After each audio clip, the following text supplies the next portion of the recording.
नमस्कार मित्रों। मैं प्राध्यापक डॉक्टर शेख मुख्तार शेख वाहब, जो कि अलीगढ़ मुस्लिम विश्वविद्यालय अलीगढ़ उत्तर प्रदेश के यूजीसी एचआरडीसी अलीगढ़ मुस्लिम विश्वविद्यालय अलीगढ़ के अल्पावधि प्रशिक्षण अर्थात शॉर्ट टर्म कोर्स 1 दिसंबर 2021 से 7 दिसंबर 2021 इस समय अवधि में चल रहा है। इस अल्पावधि प्रशिक्षण के इस अल्पावधि प्रशिक्षण का प्रस्तुतिकरण मैं स्त्री विमर्श पर कर रहा हूं। स्त्री विमर्श अर्थात क्या? स्त्री और विमर्श, स्त्री के संदर्भ में विचार विमर्श करना स्त्री विमर्श है।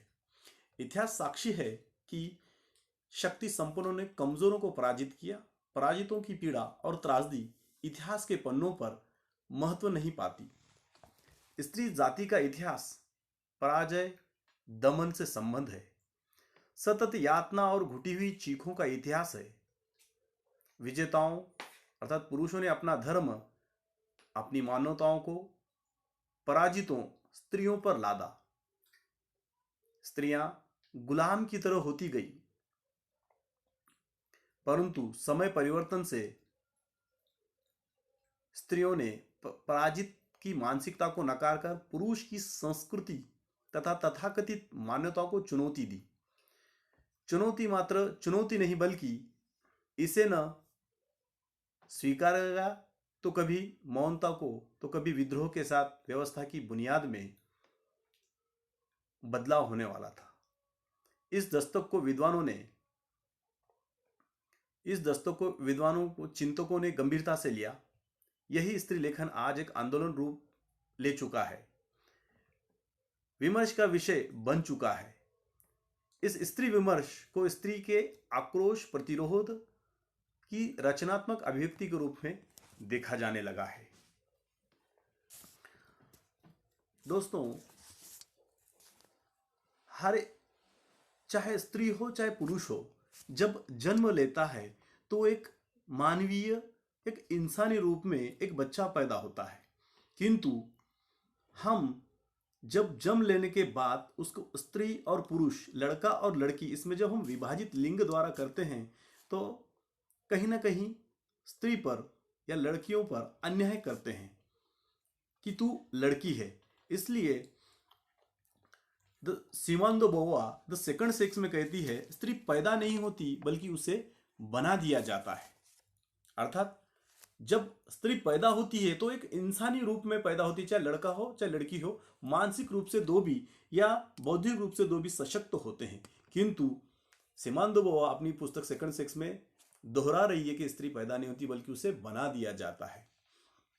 इसी पुस्तक के अंतर्गत प्रसिद्ध फ्रेंच विद्वान स्टेनडॉल ने लिखा है, स्त्री विलक्षण बौद्धिकता को लेकर जन्मती है, वह समाज के स्वार्थ में खत्म हो जाती है। सच्चाई तो यह है कि कोई जीनियस होकर नहीं जन्मता, वह जीनियस हो जाता है। और स्त्री की परिस्थिति तो ऐसी है जो उसे कुछ बनने नहीं देती। अर्थात यहां पर स्टेनडेल जी ये कहते हैं कि स्त्री भी उसी विलक्षणता को लेकर जन्म लेती है जिस विलक्षणता को लेकर पुरुष जन्मता है। उनमें कोई भेदभाव नहीं है, लेकिन समाज में आने के बाद उसे हम स्त्री और पुरुष का दर्जा देकर उनमें भेद उत्पन्न करते हैं। मित्रों, स्त्री विमर्श को जानने के लिए हमें स्त्री विमर्श के कुछ बुनियादी सवाल है कि किन सवालों को लेकर स्त्री विमर्श अपना पथ प्रदर्शित कर रहा है, इस संदर्भ में भी हमें जानना होगा। स्त्री ही संस्कृति, रूढ़ी, प्रथा, परंपराओं को क्यों ढोए, ये प्रश्न है। सच्चाई यह है कि स्त्री विमर्श ने पितृसत्ताक संस्कृति के पुरातन दुर्ग पर ऐसी दस्तक दी है कि जिसे दुर्ग की बुनियादें चरमरा गई उठी है। उसी विमर्श ने स्त्री के स्तर पर सामाजिक, आर्थिक, राजनीतिक, सांस्कृतिक, पारिवारिक, धार्मिक पक्ष को चुनौती देती है। तो हमारा यह कृत्य समाज विरोधी, धर्म विरोधी, कुल मिलावर कहकर महान संस्कृति परंपरा विरोधी ठहराया जाता है। इससे स्त्री द्वारा चलाई जाने वाली समता जिसे वह अपनी स्वतंत्रता भी कह सकती है। इस तरह से मैत्री पुष्पा की स्त्री की सांस्कृतिक विचार पर या उसकी सांस्कृतिक प्रथा परंपराओं को ढोने पर प्रश्न चिन्ह लगाती है। दूसरा सवाल यह है मित्रों कि स्त्री को समांतर न रख अन्य क्यों माना जाता है। देखिए, जब लड़की पैदा होती है तो उसे पिता संभालते हैं, जब वो बड़ी हो जाती है उसकी शादी ब्याह करते हैं, बड़ी हो जाती है तो पिता और भाई संभालते हैं। जब शादी ब्याह हो जाता है तो तब उसका पति उसके बुढ़ापे तक उसे संभालता है और बुढ़ापे के बाद उसके बच्चे उसे संभालते हैं। क्यों? क्योंकि वह औरत है, वो स्त्री है, वो नारी है। अर्थात उसे एक मानवीय रूप में न देखकर उसे पितृसत्ताक समाज यह नारी स्त्री इस नजरिए से देखते हैं, कहीं तुम औरत हो, तुम लड़की हो, इस तरह उसे अन्य माना जाता है। यह भी स्त्री विमर्श का एक बुनियादी सवाल है। स्त्री विमर्श का तीसरा सवाल यह है कि स्त्री ही त्याग समर्पण क्यों करे। देखिए, जब परिवार में पुत्र और पुत्री का जब जन्म होता है तो वहीं से ही शुरुआत हो जाती है उसे अन्य मानना। तू लड़की है, तू यहां बैठना चाहिए, तू लड़का है, तू वहां बैठना चाहिए। किंतु स्त्री इसके आगे भी जाकर जब परिवार में पुत्र और पुत्री होते हैं तो घर के लोग भी लड़के के लिए कुछ और लड़की के लिए कुछ और अधिक रूप में या कम रूप में लाने का प्रयास करते हैं। लड़के को अच्छे बड़े स्कूल में डालेंगे, लड़की को सादे स्कूल में डालेंगे, क्योंकि तू लड़की है, तुझे ये घर छोड़कर जाना है, क्योंकि घर संभालने वाला, घर का कुलदीप या घर का चिराग यह लड़का होता है। अर्थात उसे वहां पर भी वस्तुओं में जब लड़का और लड़की को कुछ देते हैं तो लड़की को ही पीछे या समर्पण भाव रखना पड़ता है, या शिक्षा के क्षेत्र में भी वो लड़का है उसे आगे बढ़ा दिया जाता है तो लड़की है इसे। अर्थात हर जगह उसे त्याग समर्पण, चाहे माँ बाप के पास हो, भाई के पास हो, पति के पास हो, हाँ, या बेटों के पास हो। जब बेटा निर्वस्त्र, बचपन में जब निर्वस्त्र घूमता है तो नाक पोंछते हुए मां समझाती है बेटे ऐसे नहीं, ऐसा करना चाहिए, लेकिन वही लड़का जब बड़ा हो जाता है तो मां को कहता है मैं ऐसा नहीं, ऐसा करना चाहिए। जिसका जन्म जिसकी आंखों के सामने हुआ वो उन्हीं को इस रास्ते बताता है और संस्कार बताता है। इस तरह से लड़की को, औरत को, स्त्री को जन्म से लेकर अंतिम विदाई तक उसे त्याग और समर्पण का भाव रखना पड़ता है। स्त्री विमर्श के कुछ और बुनियादी सवाल है जिसमें नैतिकता की सारी कसौटियों के लिए ही क्यों, नैतिकता की सारी कसौटियां यह नारी के लिए ही क्यों है। इस संदर्भ में भी मैत्री पुष्पा स्त्री पुरुष संबंध नियमावली के खूंखार कानून वे कहती है क्योंकि पुरुष सत्ता एक पुरुषों को एक से अधिक स्त्रियों के संबंध की मान्यता देता है और स्त्री को पतिव्रत धर्म में बांध कर रखा जाता है, वही स्त्री पतिव्रत धर्म को चुनौती देती है। जिसने रिश्ते नाते बनाए वही उसको तार तार करता है तो स्त्री उसे क्यों सजाए। पितृसत्ताक संस्कृति ने स्त्री को हमेशा पांव की जूती समान रखने की कोशिश की गई है, उसे हमेशा कमजोर बनाने का प्रयत्न हुआ है। पतिव्रत धर्म स्त्री के सुरक्षा घर है ऐसा घोषित किया गया है, पर असलियत यह है कि इन्हीं सुरक्षा घरों में स्त्री बंधक होती है, उस पर नैतिकता की कसौटियां लाद दी जाती है। देर रात तक पुरुष घर पर नहीं आता है तो पुरुष है, अगर थोड़ी सी रात देर हो जाती है तो औरत, अरे इतनी देर किस तरह से हुई है। इस तरह के सवाल समाज रखता है। तो ये कसौटियां सिर्फ लड़कियों को या औरतों के लिए ही क्यों, ये सवाल स्त्री विमर्श उठाता है।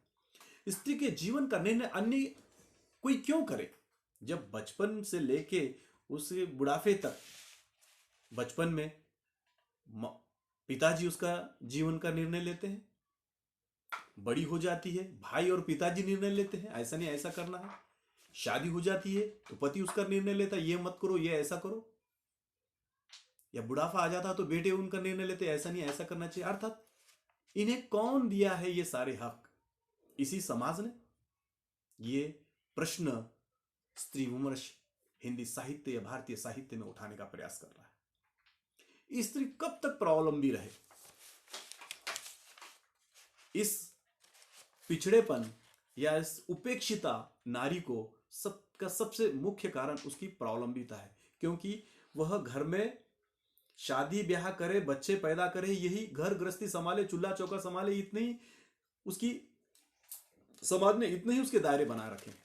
लेकिन उसे शिक्षा ग्रहण करने के लिए उसे कभी उत्साहित किया है, या शिक्षा ग्रहण कर रही तो उसे उच्च शिक्षा लेने के लिए कभी प्रयास किया है, जिसका अगर वो करते तो आज जिसका ज्वलंत प्रमाण आज हम ये अलीगढ़ मुस्लिम विश्वविद्यालय में जेंडर सेंसिटाइजेशन में अधिक से अधिक रूप में रिसोर्स पर्सन ये महिलाएं आ रही है, जिसे देखकर ऐसा लगता है कि स्त्री विमर्श एक सकारात्मक भूमिका लेकर आगे बढ़ रहा है। ये आंदोलन आगे और सफल प्रयास लेकर उभरेगा, जिसका ज्वलंत प्रमाण हम इस अल्पावधि प्रशिक्षण के अंदर देख रहे हैं कि एक से एक रिसोर्स पर्सन ये महिला रूप में हमारे सम्मुख है और पुरजोर रूप में महिलाओं की समस्याएं, महिलाओं के विचारों को आप पूरी शिद्दत के साथ रखने का प्रयास कर रही है। और इस स्त्री को स्वावलंबी कहां तक बनाया जाए। आज महिलाएं स्वावलंबी नहीं रही है, वह स्वावलंबी हो रही है। जब तक महिलाओं को शिक्षा दी नहीं जाएगी, शिक्षा वो ग्रहण नहीं करेगी, तब तक वह स्वावलंबी से स्वावलंबी नहीं होगी और अपने पैरों पर जब खड़े होगी तो खुद के निर्णय वह खुद कर सकेगी। आज परिस्थिति बदल रही है और इस परिस्थिति को और बदलना है। महिलाओं को पुरुष के समान अधिकार दिलाना, उसे स्वावलंबी से स्वावलंबी बनाना, यह स्त्री विमर्श के बुनियादी सवाल है। स्त्री विमर्श का एक बुनियादी यह भी सवाल है कि स्त्री को देवी नहीं स्त्री रूप में जीना है। हम देखते हैं हर धर्म में नारी को देवी बनाकर रखा गया है, देवी बनाकर दीवार पर टांग दिया गया है, देवी बनाकर उसकी मूर्ति बना दिया है, अर्थात उसे मानवी नहीं मान रहे, उसे देवी बना दे रहे है ना। अरे वो तो इंसान मानने के लिए कह रही है, मैं एक इंसान हूं तुम जैसी, न मुझे देवी बनाओ, न मुझे दानवी बनाओ, ना ही मुझे उपेक्षिता रखो। इसलिए तो दिनकर जी कहते हैं कि योनि नहीं रे नारी, वह भी मानव प्रतिष्ठित, उसे पूर्ण स्वाधीन करो, वो रहे न नर पर आश्रित। इस तरह की पंक्तियां आज साहित्यकार लेखन करने के लिए मजबूर हो रहे हैं, क्योंकि स्त्री को देवी नहीं या अन्य नहीं, बल्कि उसको एक मानवीय रूप में देखने का प्रश्न स्त्री विमर्श हिंदी साहित्य में उठा रहा है। स्त्री विमर्श के इन बुनियादी सवालों के उपरांत स्त्री विमर्श का क्या उद्देश्य है, क्यों स्त्री विमर्श ये आज साहित्य में हर क्षेत्र में उभर कर एक आंदोलन रूप में आ रहा है। पहला उद्देश्य स्त्री अस्मिता। स्त्री अस्मिता अर्थात स्त्री अपने अस्तित्व के लिए लड़ाई लड़ रही है, अपने अस्तित्व के लिए लड़ाई लड़ रही है। और वो अस्तित्व कौन सा है, उसका खुद का है। भारतीय नारियों ने पुरुषों को अपना जीवन समर्पण किया है। मैत्रेयी पुष्पा के चाप इस उपन्यास ग्रामीण स्त्री जीवन को आधार बनाया है। वहां सारंग जैसी एक साधारण पढ़ी लिखी किसान परिवार की स्त्री में परिवर्तन की दृष्टि चित्रित किया गया है। या लेखिका चित्रा मुद्गल के आवा उपन्यास में औरत के दुख दर्द नारी मुक्ति के प्रश्न उठाए हैं। आवा इस उपन्यास में नमिता एक अनपढ़ स्त्री है। नमिता अपने अस्तित्व के लिए संघर्ष करती है। इस संघर्ष में रघुवीर साह स्त्री मुक्ति का स्वप्न देखते हुए अपनी भावनाओं को व्यक्त करते हैं।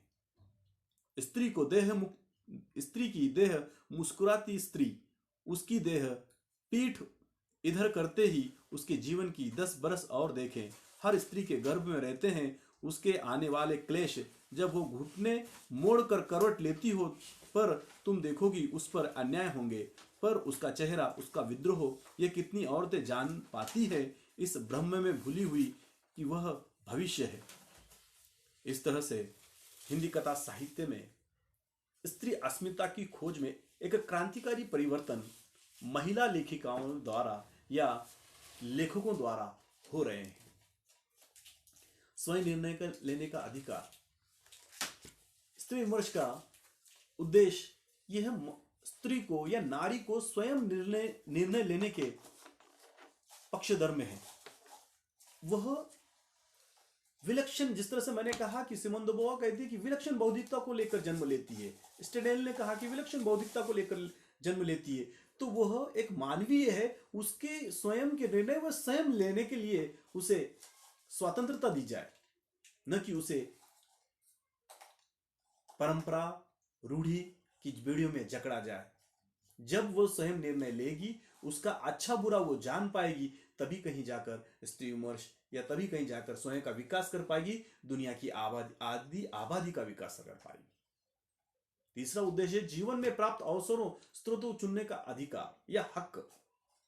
जीवन में जितने भी अवसर आ रहे हैं, उसे पढ़ाई करना है, उसे शिक्षा ग्रहण करनी है, राजनीतिक क्षेत्र में आना है, सामाजिक क्षेत्र में आना है, किस क्षेत्र में उसे अपना करियर बनाना है, उसे खुली छूट देनी चाहिए। राजनीतिक क्षेत्र में हो तो वो चुनाव लड़ने का उसको अवसर दिया जाना चाहिए। शिक्षा ग्रहण करनी है तो शिक्षा के क्षेत्र में उसे अवसर देना चाहिए। शिक्षा के अंतर्गत भी जिस तरह से पिता कहते हैं कि बेटे तू डॉक्टर बन, तू ये बन, उसे पूरी छूट देनी चाहिए। जब तक उसे पूरी छूट नहीं देंगे उसके अपने जिंदगी के निर्णय लेने के लिए, तब तक वो सही निर्णय या विशिष्ट दिशा में, एक सफल दिशा में जा नहीं पाएगी। यह स्त्री विमर्श का बुनियादी उद्देश्य है। और स्त्री विमर्श का मुख्य उद्देश्य जो हम पिछले 5-6 दिनों से सुन रहे हैं उस संदर्भ में कि स्त्री पुरुष समानता। मित्रों, स्त्री पुरुष समानता कह देने से, पेपर लिखने से, प्रेजेंटेशन करने से हो जाएगी क्या? मुझे ऐसा लगता है, मैं ऐसा मानता हूं कि स्त्री पुरुष की समानता यह मैं स्वयं से शुरू करूं। जब तक मैं अपनी माता को, मैं अपनी बहन को, मैं अपनी पत्नी को, अपनी बेटी को इज्जत नहीं देता, मैं समाज की अन्य नारियों को इज्जत नहीं दे सकता। अर्थात स्त्री पुरुष की समानता मैं अपने से शुरू करूं। जब हर व्यक्ति स्वयं से शुरू करेगा तो किसी कहने की आवश्यकता नहीं कि भाई ऐसा नहीं, ऐसा कीजिए, बूंद बूंद से दरिया भरता है, उस तरह की बात हो जाएगी। और स्त्री विमर्श, यह जो विमर्श चल रहा है, एक सफल दिशा की ओर, एक आंदोलन रूप में, एक आदि दुनिया को न्याय दिलाने का प्रयास निश्चित ही सफल होगा।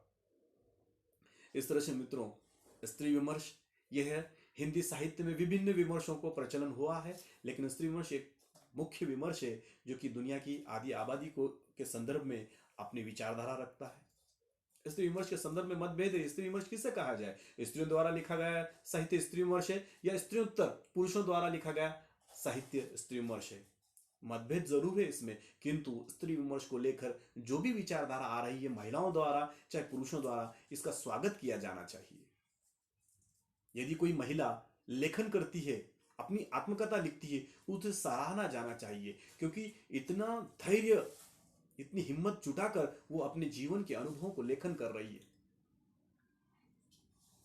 उसकी उपेक्षिता न कर उसका सराहा जाना चाहिए। मैं तो ये मानता हूं कि अगर नारी के संदर्भ में थोड़ी सी भी अगर हम सफलता या थोड़ा सा भी हम प्रयास करने का प्रयास करेंगे, तो मेरा ऐसा मानना है, विगत तासिका में भी एक रिसोर्स पर्सन ने, मैडम ने कहा था कि यदि कोई महिला कोई अच्छा कार्य करती है, सामाजिक क्षेत्र में हो, राजनीतिक क्षेत्र में हो, या शिक्षा के क्षेत्र में हो, लेखन के क्षेत्र में हो, सब कार्य करती है तो उसी प्रोत्साहन देना चाहिए, अच्छा कर रही है, न कि उसकी उपेक्षा, तुम क्या कर रहे हो, तुमसे जमता नहीं है वगैरह। इस तरह से नकारात्मक दृष्टिकोण रखने की अपेक्षा मुझे ऐसा लगता है कि हम सकारात्मक दृष्टिकोण रखें, जिससे कि एक महिला आगे बढ़ेगी तो पूरा परिवार आगे बढ़ेगा, एक पुरुष आगे बढ़ेगा तो एक पुरुष ही आगे बढ़ेगा, क्योंकि महिला आगे बढ़ेगी तो सारा परिवार ये शिक्षित हो जाएगा। मित्रों, अधिक न बोलते हुए मैं आपके सम्मुख प्राध्यापक डॉक्टर शेख मुख्तार, हिंदी विभाग अध्यक्ष, कला महाविद्यालय बिडकीन से स्त्री विमर्श, इसके बुनियादी सवाल, इस संदर्भ में सीमांदो बोआ के अपने सवाल, क्या इस संदर्भ में द सेकंड पुस्तक में स्टेन ने जो अपने विचार रखे हैं, या स्त्री विमर्श के बुनियादी प्रश्न या स्त्री विमर्श का उद्देश्य क्या है, इसको हमने जानने का प्रयास किया है। आशा करता हूं आपको समझा होगा। इसमें जो भी अच्छी बातें हैं वो आपकी है, और जो गलत या मान लीजिए जो मैं बोल नहीं पा रहा हूँ, अपनी कमजोरी मानता हूँ, और मेरे अपने प्रेजेंटेशन को, प्रस्तुतिकरण को यहाँ पर विराम देता हूँ। जय हिंद,